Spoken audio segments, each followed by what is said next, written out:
పరిపాలన చేసిన దానికి తేడా గమనించమని అడుగుతా ఉన్నా.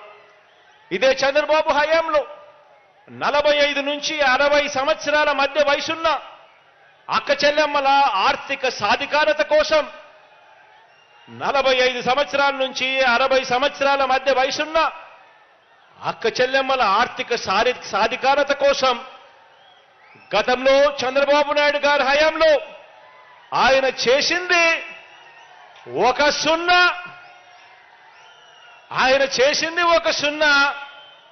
ఆయన ఒక సున్నా చేస్తే మీ బిడ్డ హయాంలో మీ బిడ్డ ప్రభుత్వంలో ఈ 45 సంవత్సరాల నుంచి 60 సంవత్సరాల మధ్య వయసున్న నా అక్క చెల్లెమ్మలకు మంచి చేస్తూ వైఎస్ఆర్ చేయూత అన్న ఈ ఒక్క పథకం ద్వారా ఇదే కుప్పంలో ఏకంగా 19,921 మంది నా అక్క చెల్లెమ్మలకు మంచి జరిగిస్తూ నా అక్క చెల్లెమ్మల కుటుంబాల ఖాతాల్లోకి ఇప్పటికే పంపించింది 85 కోట్ల రూపాయలు పంపించాము వైఎస్ఆర్ చేయూత అన్న ఒక్క పథకం ద్వారా.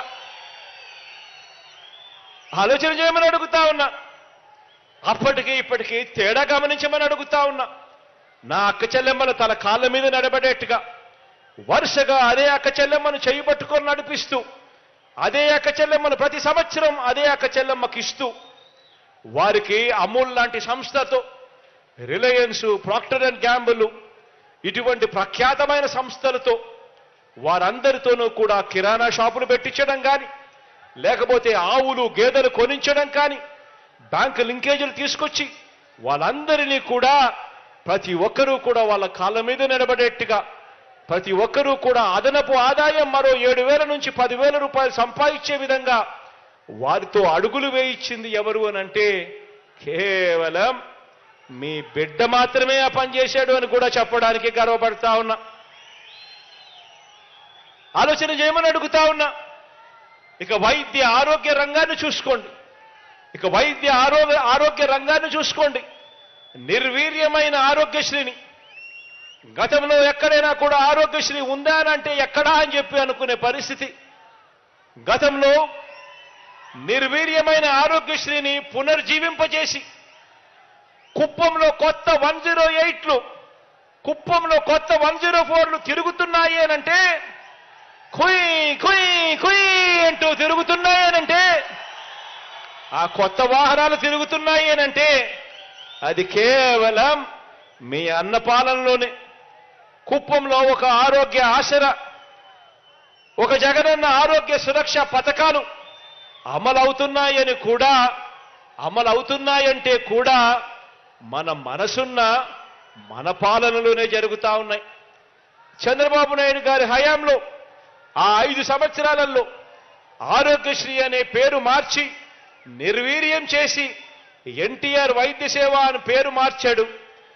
కేవలం కుప్పంలో 7,002 మందికి అందించిన సహాయం కేవలం 28 కోట్లయితే మీ బిడ్డ ప్రభుత్వంలో ఇదే ఆరోగ్యశ్రీని మెరుగుపరిచి 1000 ప్రొసీజర్లను 3,350 ప్రొసీజర్లకు తీసుకొని పోయి ఆరోగ్యశ్రీని విస్తరింపజేసి ఆరోగ్యశ్రీయే కాకుండా ఆరోగ్య ఆసరా కూడా ఇస్తూ ఈ ఒక్క ఆరోగ్యశ్రీ, ఆరోగ్య ఆసరా ద్వారా ఏకంగా ఈ ఒక్క కుప్పం నియోజకవర్గంలోనే 17,552 మందికి మంచి జరిగిస్తూ వాళ్ళకు చేసిన సహాయం అక్షరాల 64 కోట్ల రూపాయలు నేరుగా ఇచ్చామని చెప్పి కూడా చెప్పడానికి గర్వపడతా ఉన్నా.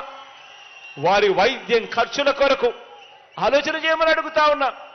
మరి ఎక్కడ చంద్రబాబు నాయుడు గారి హయాంలో ఎక్కడ 7,000 మంది, ఎక్కడ మీ బిడ్డ హయాంలో ఎక్కడ 17,500 మంది, ఎక్కడ 27 కోట్లు, ఎక్కడ 64 కోట్ల రూపాయలు అని చెప్పి ఆలోచన చేయమని కోరుతా ఉన్నాను మిమ్మల్ని అందరినీ కూడా. ఇదే చంద్రబాబు నాయుడు గారి హయాంలో పిల్లలను చదివించాలని, పేదరికం నుంచి ఆ కుటుంబాలు బయటికి రావాలి అనంటే ప్రతి పిల్లాడు కూడా గొప్పగా చదవాలని, ఆ చదువుల కోసం ఏ తల్లి తండ్రి అప్పుల పాలు కాకూడదు అని చెప్పి ఏ రోజు చంద్రబాబు తాపత్రయపడలేదు. పేదవాడి కోసం, పేదవాడి పిల్లల చదువుల కోసం ఏ రోజు ఆరాటపడలేదు. అదే బాబు హయాంలో అరకొరగా ఫీజులు రీయింబర్స్మెంట్ ఇచ్చేవారు.